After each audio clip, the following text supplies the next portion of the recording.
So what's up, guys? Today I have exciting news to share.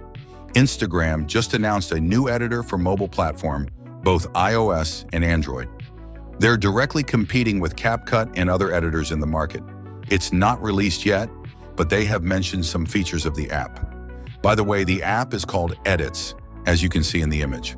It's releasing in 2025 around March month, so make sure to check out when it's launched.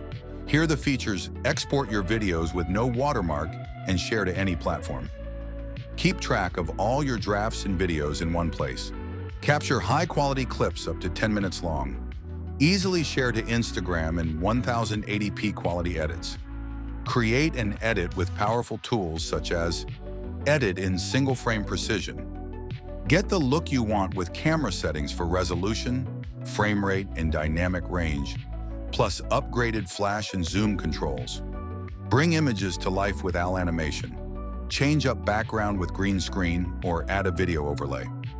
Choose from a variety of fonts, sound and voice effects, video filters, stickers, and more. Enhance audio to make voices clear and remove background noise.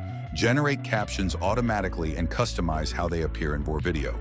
And more features in future updates. So make sure to subscribe to my channel for editing tutorials and more.